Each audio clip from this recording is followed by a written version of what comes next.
ఒక నిమిషం అన్న జరకి ఈ సర్వే వాళ్ళు ఎవరన్నా అంటే వీళ్ళు ఏంటంటే మీడియా ముఖంగా ఏం మాట్లాడుతున్నారంటే జూబ్లీహిల్స్ మొత్తం తిరిగినాము, పబ్లిక్ ఒపీనియన్ శాంపుల్స్ తీసుకున్నామని చెప్తా ఉన్నారు.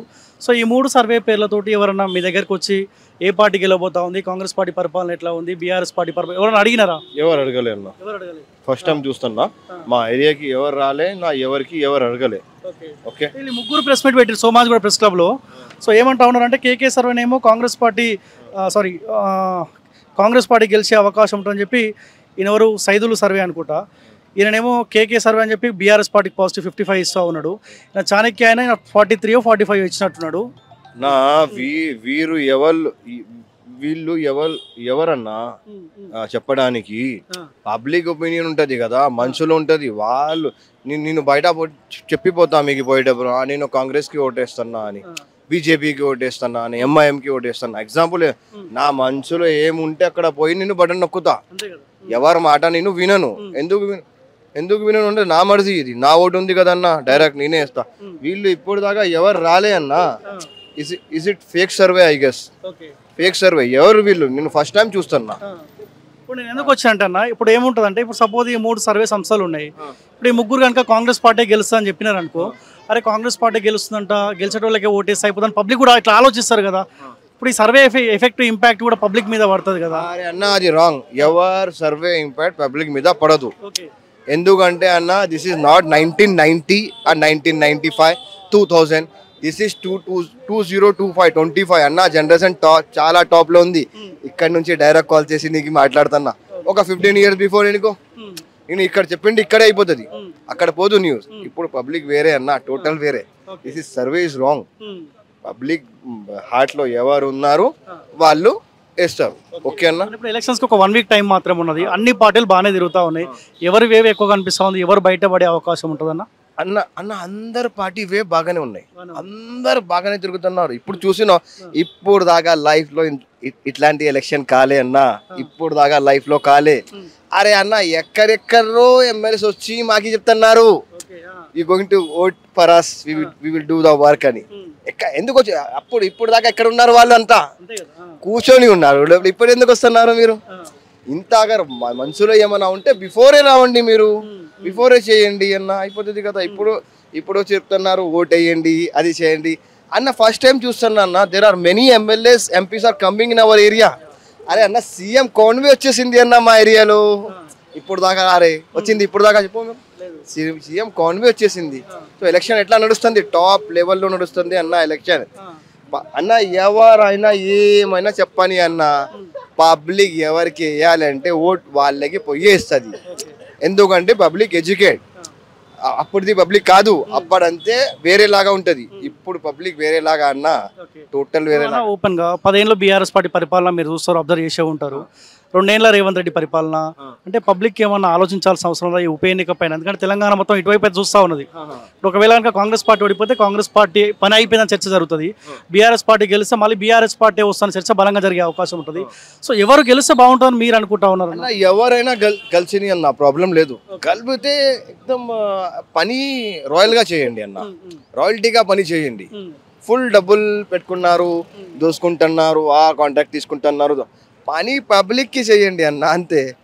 వాళ్ళు చెప్తున్నారు కొంచెం ఉన్న పరిస్థితుల్లో అంటే నిజాయితీగా పనిచేసే లీడర్ కానీ రాజకీయ నాయకుడు కూడా కనిపిస్తా ఉన్నా అన్న. నవీన్ అన్న ఏం చెప్పిండు అంతే అన్న. Education first point of view ఏం చెప్పిండు, I'm going to release 2 colleges, ఇంకా స్కూల్స్ కొత్తది వేస్తా అని చెప్పినారు అన్న.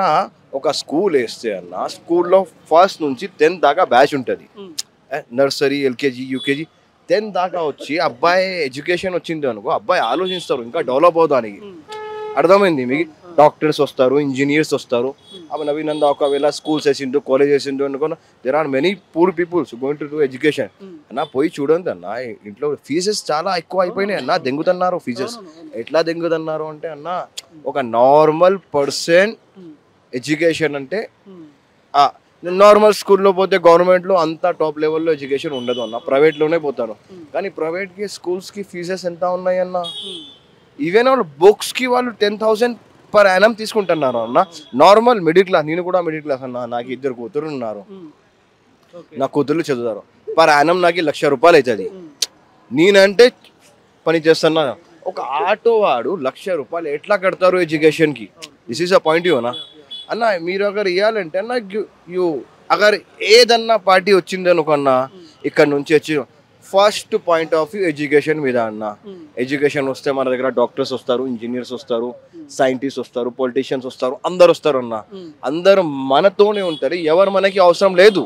ఇప్పుడు ఈ ముగ్గురు పోటీలో ఉన్న వాళ్ళు చెప్తుర్రా మేము గెలిస్తే స్కూల్ డెవలప్మెంట్ చేస్తాం, హాస్పిటల్ డెవలప్మెంట్ చేస్తాం, పేదోనికి కావాల్సింది రెండే కావాలన్న ఆలోచన ఏ నాయకుడు కన్నా కనిపిస్తా ఉందా అన్న? ఒక నవీన్ అన్న ఇంటర్వ్యూలు చెప్పినారు, నేను చూసిన అన్న. నవీన్ అన్న చెప్పినాను ఫస్ట్ డ్రీమ్ నాది ఇక స్కూల్స్ అండ్ కాలేజెస్ కట్టియాలి ఇక్కడ ఎడ్యుకేషన్. ఎందుకంటే అన్న నవీన్ అన్న చూస్తున్నారు కదా అన్న, స్టార్టింగ్ నుంచి చూస్తున్నారు మనకి ఏం కావాలి. అరే అన్న ఎగ్జాంపుల్ నా కొడుకు ఉన్నారు, పెద్ద అయిన తర్వాత నువ్వు ఆటో నడుచుకోవడా అంటే మంచిగా ఉంటుంది. నా ఆలోచన ఏముంటుంది, నా కొడుకు ఏమన్నా మంచి పెద్ద మంచి చేయాలి, ఎడ్యుకేషన్ చదవాలి, తర్వాత 100 మందికి జాబ్ ఇవ్వాలి.